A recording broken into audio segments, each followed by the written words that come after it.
ओम लक्ष्मी नारायण नमो नमः। शांताकारं भुजगशयनं पद्मनाभं सुरेशं विश्वधारं गगनसदृशं मेघवर्ण शुभांगमं लक्ष्मीकांत कमलनयनं योगिर्भिर्ध्यानगम्यं वंदे विष्णु भवभयहरं सर्वलौकिकनाथनम। राधे राधे। जय श्री कृष्ण। उम्मीद है आप सभी भक्त स्वस्थ होंगे, मस्त होंगे। जया एकादशी के शुभ अवसर पर भगवान विष्णु आपकी सभी मनोकामनाएं पूरी करे, साथ ही सुख, शांति, समृद्धि, यश और कीर्ति प्रदान करे। जया एकादशी के दिन व्रत रखने और भगवान विष्णु की पूजा करने से मनुष्य ब्रह्म इत्यादि पापों से छूटकर मोक्ष को प्राप्त करता है और इसके प्रभाव से भूत, पिशाच तथा बुरी योनियों, पाप आदि से मुक्त हो जाता है। यदि आप व्रत नहीं कर पा रहे हैं तब भी इसकी व्रत कथा के श्रवण मात्र से भी आपको उतना ही फल मिलता है। आज के इस वीडियो में हम जया एकादशी की व्रत कथा का श्रवण करेंगे। बोलिए श्रीमन्नारायण नारायण नमो नमः। जया एकादशी की व्रत कथा। एक बार धर्मराज युधिष्ठिर भगवान श्री कृष्ण से बोले, हे भगवान, आपने माघ के कृष्ण पक्ष की षटतिला एकादशी का अत्यंत सुंदर वर्णन किया। अब आप कृपा करके माघ शुक्ल एकादशी का वर्णन कीजिए। इसका क्या नाम है, इसके व्रत की क्या विधि है और इसमें कौन से देवता का पूजन किया जाता है। श्री कृष्ण कहने लगे कि हे राजन, इस एकादशी का नाम जया एकादशी है। इसका व्रत करने से मनुष्य ब्रह्म इत्यादि पापों से छूटकर मोक्ष को प्राप्त होता है तथा इसके प्रभाव से भूत, पिशाच आदि योनियों से मुक्त हो जाता है। इस व्रत को विधि पूर्वक करना चाहिए। अब मैं तुमसे पद्म पुराण में वर्णित इसकी महिमा की एक कथा सुनाता हूँ। यह कथा उस समय की है जब देवराज इंद्र स्वर्ग में राज करते थे और अन्य सब देवगण सुखपूर्वक स्वर्ग में रहते थे। एक समय इंद्र अपनी इच्छा अनुसार नंदन वन में अप्सराओं के साथ विहार कर रहे थे और गंधर्व गान कर रहे थे। उन गंधर्वों में प्रसिद्ध पुष्पदंत तथा उसकी कन्या पुष्पवती और चित्रसेन तथा उसकी पुत्री मालिनी भी उपस्थित थे।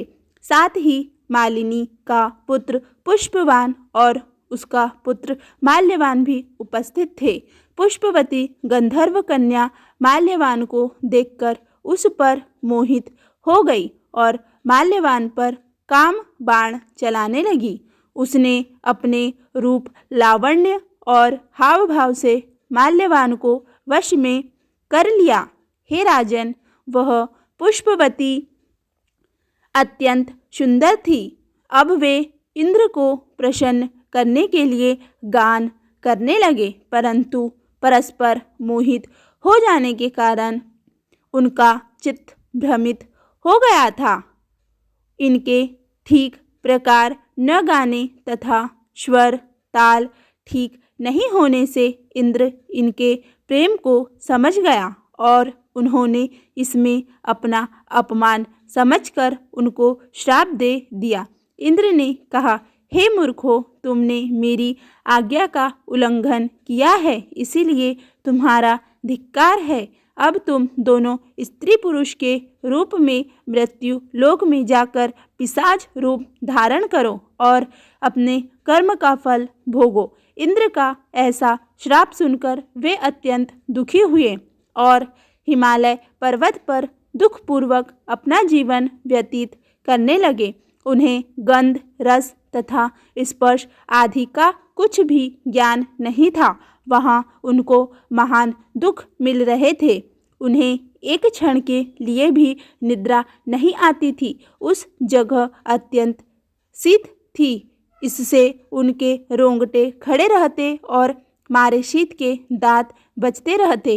एक दिन पिशाच ने अपनी स्त्री से कहा कि पिछले जन्म में हमने ऐसे कौन से पाप किए थे जिससे हमको यह दुखदाई पिशाच योनि प्राप्त हुई। इस पिशाच योनि से तो नरक के दुख सहना ही उत्तम है। अतः हमें अब किसी प्रकार का पाप नहीं करना चाहिए। इस प्रकार विचार करते हुए वे अपने दिन व्यतीत कर रहे थे।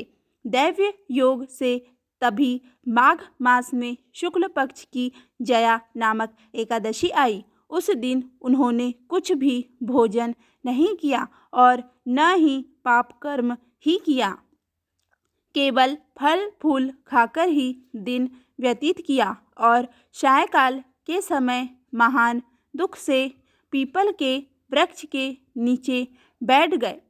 उस समय सूर्य भगवान अस्त हो रहे थे। उस रात को अत्यंत ठंड थी। इस कारण वे दोनों शीत के मारे अति दुखित होकर मृतक के समान आपस में चिपटे हुए पड़े रहे। उस रात्रि को उनको निद्रा भी नहीं आई। हे राजन, जया एकादशी के उपवास और रात्रि के जागरण से दूसरे दिन प्रभात होते ही उनकी पिशाच योनि छूट गई। अत्यंत सुंदर गंधर्व और अप्सरा की देह धारण कर सुंदर वस्त्र आभूषणों से अलंकृत होकर उन्होंने स्वर्गलोक को प्रस्थान किया। उस समय आकाश में देवता उनकी स्तुति करते हुए पुष्प वर्षा करने लगे। स्वर्गलोक में जाकर इन दोनों ने देवराज इंद्र को प्रणाम किया। इंद्र इनको पहले रूप में देखकर अत्यंत आश्चर्यचकित हुए और पूछने लगा कि तुमने अपनी पिशाच योनि से किस तरह छुटकारा पाया, सो सब बतलाओ। माल्यवान बोले कि हे देवेंद्र, भगवान विष्णु की कृपा और जया एकादशी के व्रत के प्रभाव से ही हमारी पिशाच देह छूटी है। तब इंद्र बोले कि हे माल्यवान, भगवान की कृपा और एकादशी का व्रत करने से न केवल तुम्हारी पिशाच योनि छूट गई, वरन हम लोगों के भी वंदनीय हो गए, क्योंकि विष्णु और शिव के भक्त हम लोगों के वंदनीय हैं। अतः आप धन्य हैं। अब आप पुष्पवती के साथ जाकर विहार करो। श्री कृष्ण कहने लगे कि हे राजा युधिष्ठिर, इस जया एकादशी के व्रत से बुरी योनि छूट जाती है। जिस मनुष्य ने इस एकादशी का व्रत किया है उसने मानो सब यज्ञ जप दान आदि कर लिए। जो मनुष्य जया एकादशी का व्रत करते हैं वे अवश्य ही 1000 वर्ष तक स्वर्ग में वास करते हैं। साथ ही इस दिन दान का भी बहुत महत्व है। इस शुभ दिन पर पीले रंग का विशेष महत्व है। ऐसे में इस तिथि पर पीले रंग की चीज़ें जैसे वस्त्र, केला, बेसन व केसर की खीर आदि का दान करना चाहिए। इससे परिवार में सुख शांति बनी रहती है। इस पावन तिथि पर चावल का दान करना चाहिए। ऐसा करने से सभी प्रकार के पापों से मुक्ति मिलती है। साथ ही दरिद्रता का भी नाश होता है। तो भक्तों, ये थी जया एकादशी की व्रत कथा। अब सुनिए एकादशी अर्थात 11 माता की कथा। एक राज्य का राजा बहुत ही बुद्धिमान तथा साहसी था। वह राजा अपनी प्रजा का भी बहुत अच्छे से ध्यान रखता था। प्रजा भी राजा को बहुत प्रेम करती थी। राजा की 2 बेटियां थीं। राजा अपनी दोनों बेटियों से ही बहुत प्यार करता था। राजा की छोटी बेटी बहुत सुंदर थी तथा वह एकादशी माता का व्रत किया करती थी। राज्य के सभी लोग छोटी बेटी से ही प्रेम किया करते थे, उसकी प्रसन्नता किया करते थे। राजा भी अपनी छोटी बेटी को बड़ी बेटी से अधिक प्रेम किया करता था, जिसके कारण राजा की बड़ी बेटी को अपनी ही बहन से नफरत होने लगी थी। धीरे धीरे समय बीत गया। जब राजा की दोनों बेटियां बड़ी हो गई तब पास के ही राज्य का एक राजकुमार राजा की बड़ी बेटी के लिए रिश्ता लेकर आया। लेकिन जैसे ही उस राजकुमार की दृष्टि राजा की छोटी बेटी पर पड़ी, वह राजकुमार राजा की छोटी बेटी पर आकर्षित हो गया और छोटी बेटी से पहली ही नज़र में प्रेम करने लगा। उस राजकुमार ने अब राजा की बड़ी बेटी से विवाह करने से मना कर दिया। उसने राजा से कहा कि महाराज, मैं तो आपकी छोटी बेटी से ही विवाह करना चाहता हूँ। यह सब देखकर राजा की बड़ी बेटी अपनी छोटी बहन से बहुत अधिक क्रोधित हो गई और उसे अपना सबसे बड़ा शत्रु मान लिया और उससे बदला लेने की ठान ली और उसे एक लड्डू में जहर मिलाकर दे दिया। किंतु लड्डू खाने से भी छोटी बहन को कुछ नहीं हुआ। फिर भी बड़ी बहन ने हार नहीं मानी और एक दिन छोटी बहन के कमरे में जब वह सो रही थी तब एक सांप को डाल दिया, लेकिन सांप ने भी उसे कुछ नहीं किया।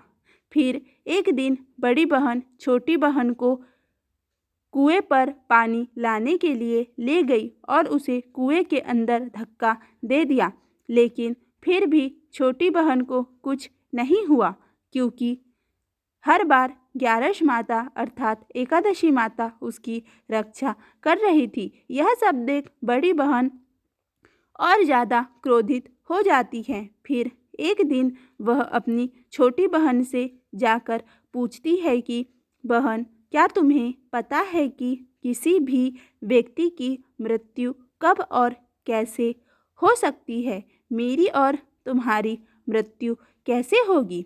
छोटी बहन भोली भाली थी, वह कुछ समझ नहीं पाती है और वह अपनी बड़ी बहन को कहती है कि हाँ दीदी, मुझे पता है कि मेरी मृत्यु कैसे होगी। यह सुन बड़ी बहन अंदर ही अंदर खुश हो जाती है। जब वह अपनी छोटी बहन से कहती है कि कैसे होगी तुम्हारी मृत्यु, तब वह कहती है कि दीदी, मेरी जान एक तोते में बसती है। जो भी उस तोते को मारकर उसके गले में पहनी माला को निकालकर अपने गले में पहनेगा तो मैं मूर्छित हो जाऊंगी, और उस माला को अपने गले से निकालेगा तो मैं वापस ठीक हो जाऊंगी। यह सुन उसकी बड़ी बहन वहाँ से चली जाती है और उस तोते को ढूंढने लगती है। तभी छोटी बहन को शक होता है कि उसे कोई मारने वाला है, तो वह अपने पिता को जाकर कहती है कि पिताजी, समय किसी के लिए नहीं रुकता, पता नहीं कब किसकी मृत्यु हो जाए। यदि मेरी मृत्यु हो जाए तो आप मुझे पुरानी हवेली में ले जाकर सुला देना। यह सुन पिताजी उससे कहते हैं कि तुम ऐसा क्यों कह रही हो, लेकिन वह अपने पिता से वचन ले लेती है। 3 दिन बाद राजकुमार बारात लेकर आता है। छोटी बहन भी तैयार होकर मंडप में जाती है। तब बड़ी बहन छोटी बहन के कमरे में जाती है और तोते को मारकर माला अपने गले में पहन लेती है। माला पहनते ही छोटी बहन, जिसने सिर्फ 3 फेरे ही लिए थे, मूर्छित हो जाती है। राजा ने उसका इलाज राजवैद्य से करवाया, लेकिन उन्होंने कहा आपकी बेटी ना तो जिंदा है और ना ही उसकी मृत्यु हुई है। तब राजा ने कहा आप इस बात को किसी को भी नहीं बताएंगे, वरना हम आपको फांसी पर लटकवा देंगे। और राजा अपनी बेटी को पुराने राजमहल में ले जाकर सुला देते हैं और वहाँ कुछ सैनिक तैनात करके रख देते हैं। इधर राजा की बड़ी बेटी राजा से आकर कहती है कि पिताजी, बारात वापस जाएगी तो हमारी बड़ी बदनामी होगी। आप कहे तो मैं राजकुमार से विवाह कर लूँ। राजा बड़ी बेटी की बात मान लेता है और छोटी बेटी के वस्त्र पहनाकर बड़ी बेटी को मंडप में ले जाया जाता है। लेकिन राजकुमार पहचान जाता है कि यह छोटी बहन नहीं है और वह बड़ी बहन से विवाह करने से मना कर देता है। सभी के समझाने पर वह विवाह करने के लिए तैयार हो जाता है, लेकिन बड़ी बहन को अपने राज्य में ले जाकर वह उससे बात तक नहीं करता और सोचता है कि छोटी बहन के साथ ऐसा क्या हुआ होगा और वह छोटी बहन को ढूंढने घोड़े पर बैठकर चला जाता है। ढूंढते ढूंढते वह राजा के महल पहुंचता है। वहाँ वह कुछ सैनिकों को तैनात देखता है तो वह सोचता है कि ये लोग यहाँ क्या कर रहे हैं और अंदर जाकर देखता है कि छोटी बहन वहाँ लेटी हुई है। राजकुमार यह देख खुश हो जाता है। कुछ समय पश्चात छोटी बहन उठ जाती है। तब छोटी बहन राजकुमार को बताती है कि मैंने अपनी मृत्यु का राज सिर्फ अपनी बड़ी बहन को बताया था। वो उस माला को दिन में पहनकर रखती है तो मैं मूर्छित हो जाती हूँ और रात को उतारकर सो जाती है तो मैं जाग जाती हूँ। अब राजकुमार भी दिन में अपने महल में और रात में छोटी बहन के साथ रहने लगा। उसने छोटी बहन के साथ विवाह की बाकी रस्में भी पूरी कर ली। कुछ समय बाद छोटी बहन गर्भवती हो गई। एक दिन रात में राजकुमार कहीं चले गए, तब छोटी बहन को अचानक प्रसव पीड़ा शुरू हुई। तब उसने एकादशी माता का आवाहन किया। आवाहन सुनकर एकादशी माता अपने भक्त की रक्षा करने के लिए वहां आई और प्रसव करवाकर छोटी बहन को एक सुंदर पुत्र दिया। अब तक राजकुमार भी वहां आ चुका था। एकादशी माता ने राजकुमार से कहा कि जब तुम्हारा पुत्र 5 वर्ष का हो जाएगा तब तुम वह माला छोटी बहन को पहनाना। यह कहकर एकादशी माता अंतर्ध्यान हो गई। समय बीत गया। राजकुमार का बेटा अब 5 वर्ष का हो चुका था। एक दिन राजकुमार अपने पुत्र से यह कहकर चला गया कि मैं कुछ दिनों में आता हूँ, तुम अपनी माँ का ध्यान रखना। यह बात बड़ी बहन के सैनिक सुन लेते हैं और राजकुमार के पुत्र का किडनैप करवाकर उसके 2 टुकड़े करवाकर अपनी पलंग के नीचे छुपा देती है। तब एकादशी माता फिर आती है और राजकुमार के पुत्र को जीवित कर देती है।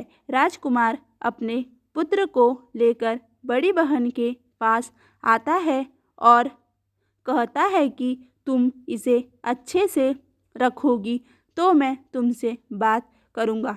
तब राजकुमार का पुत्र बड़ी बहन से उसके गले की माला मांगता है। तब उसे वह माला दे देती है क्योंकि उसके पुत्र को वह माला चाहिए थी। माला लेकर पुत्र अपने पिता के पास जाता है और दोनों राजा के पास जाते हैं और बड़ी बहन की सारी सच्चाई बताते हैं। तब राजा अपनी ही परवरिश पर उंगली उठाते हैं और राजकुमार को अपनी छोटी बेटी के साथ रहने की आज्ञा देते हैं। बोलिए एकादशी माता की जय। बोलिए ग्यारस माता की जय।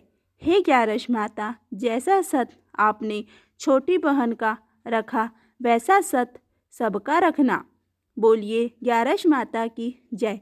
अब हम आगे के वीडियो में भगवान विष्णु के विष्णु सहस्त्र नाम अर्थात 1000 नामों का जाप करेंगे। बोलिए भगवान विष्णु की जय। एकादशी के दिन विष्णु सहस्त्र नाम का पाठ सुनने मात्र से मनुष्य के सारी इच्छाएं पूरी हो जाती है तथा उसे वैकुंठ में स्थान मिलता है। बोलिए भगवान विष्णु की जय।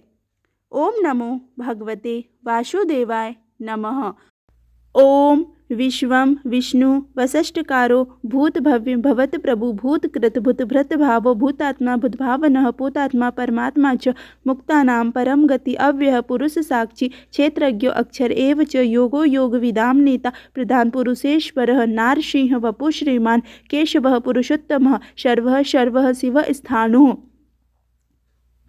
भूतादि निधि अव्यय संभवो भावनो भर्ता प्रभुः प्रभु ईश्वरः स्वयंभू शंभु आदित्य पुष्कराक्षो महाश्वनः अनादि निधनो धाता विधाता धातु रुत्तमः अप्रमेयो ऋषिकेशः पद्मनाभो अमर प्रभु विश्वकर्मा मनुस्वष्टा स्थविष्ठः स्थवीरो ध्रुवः अग्राः शाश्वतः कृष्णो लोहिताक्ष प्रदर्दनः प्रभुतः त्रिककुब धाम पवित्रं मंगलम परम ईशानः प्राणदः प्राणो ज्येष्ठः श्रेष्ठः प्रजापति हिरण्यगर्भो भूगर्भो माधवो मधुसूदनः ईश्वरो विक्रमी धन्वी मेधावी विक्रमः क्रमः अनुत्तमो दुराधर्षः कृतज्ञ कृति आत्मवान् सुरेशः शरणं शर्म विश्वं रेता प्रजा भवः अहं संवत्सरो व्यालः प्रत्ययः सर्वदर्शनः अजः सर्वेश्वरः सिद्धः सिद्धि सर्वाधि अच्युतः वृषाकृपि अमेयात्मा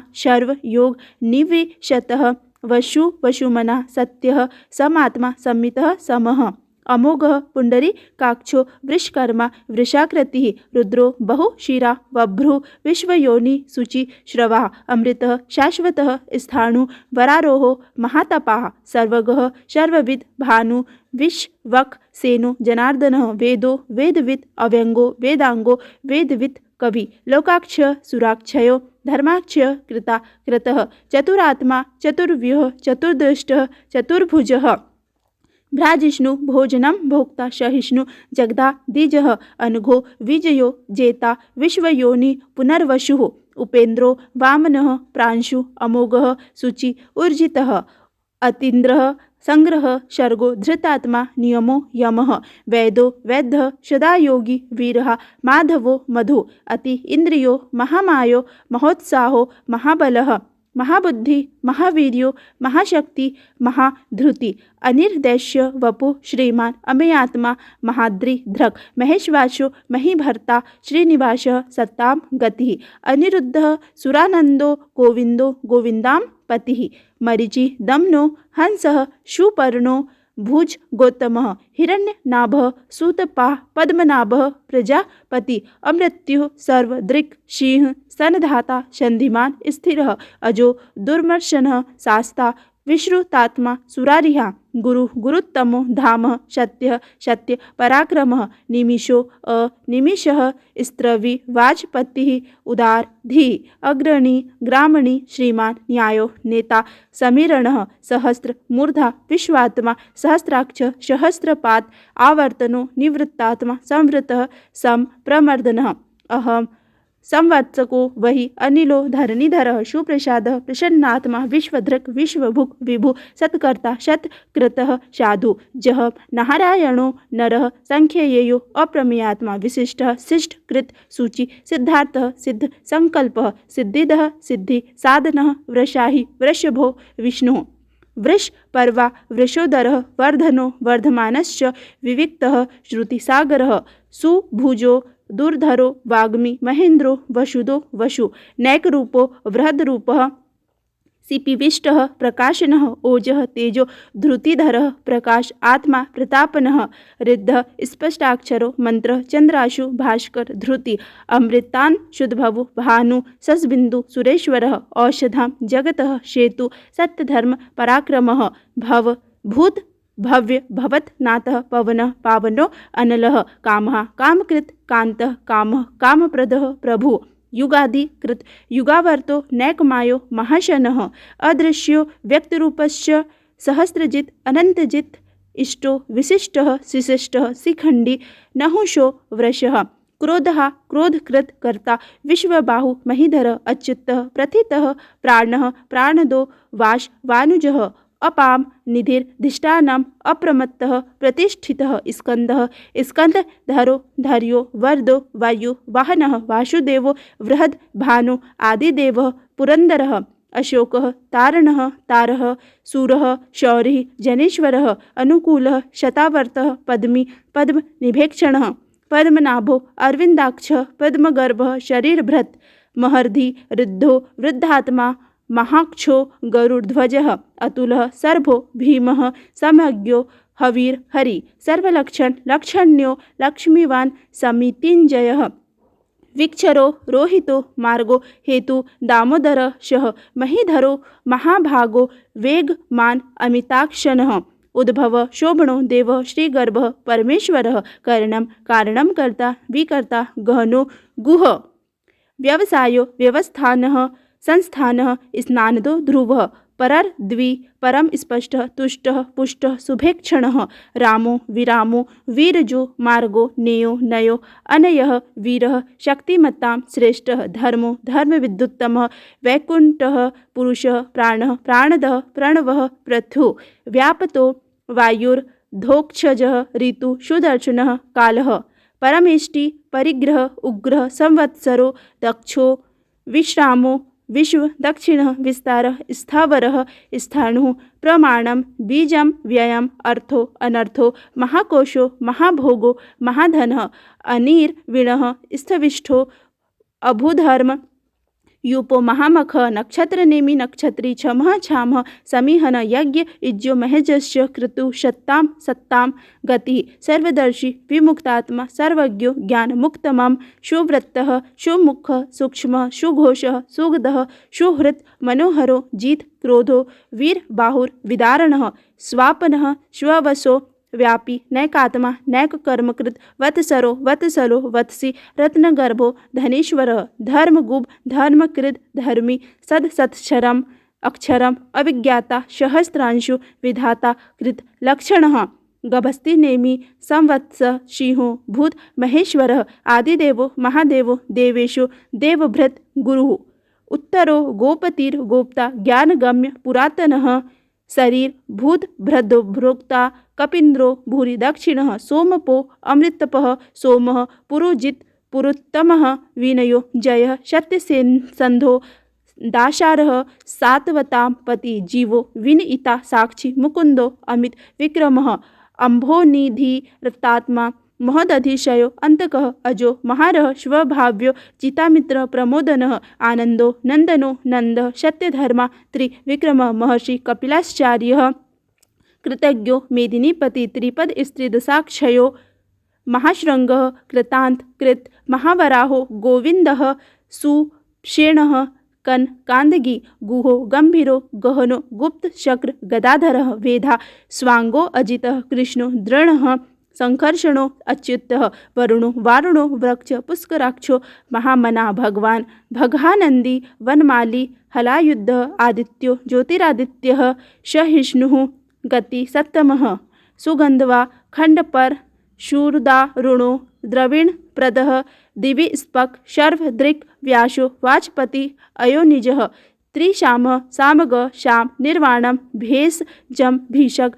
संन्यासीकृत क्षम शांतो निष्ठां शांति परायणम शुभांग शांतिदः स्पृष्ट्वा कुमुदः कुवलेश्यः गोहितो गोपीर्गोप्ता वृषभाक्षो वृषप्रियः अनिवर्ति अनिवृत्तात्मा संक्षेप्तो क्षेमकृत शिवः श्रीवत्सवक्षा श्रीवास श्रीपति श्रीमत्तां वरः श्रीदः श्रीशः श्रीनिवासः श्रीनिधि श्रीविभावनः श्रीधर श्रीकर श्रेयः श्रीमान लोकत्रयाश्रयः स्वक्ष्य स्वंग शतानंदो नंदिर्ज्योति गणेश्वरः विजितात्मा विधेयात्मा सतकीर्तिं छिन्न संशयः उदीर्णः संवत्सचक्षुर्निशः शाश्वत स्थिरः भूषयो भूषणो भूतिर्विशोकः शोकनाशः अर्चिष्मानर्जितः कुंभो विशुद्धात्मा विशोधनः अनिरुद्धो अप्रतिरथः प्रद्युम्नो अमित विक्रमः कालनेमिनिः वीरः शौरी सूर जनेश्वरः त्रिलोकात्मा त्रिलोकेशः केशवः केशिः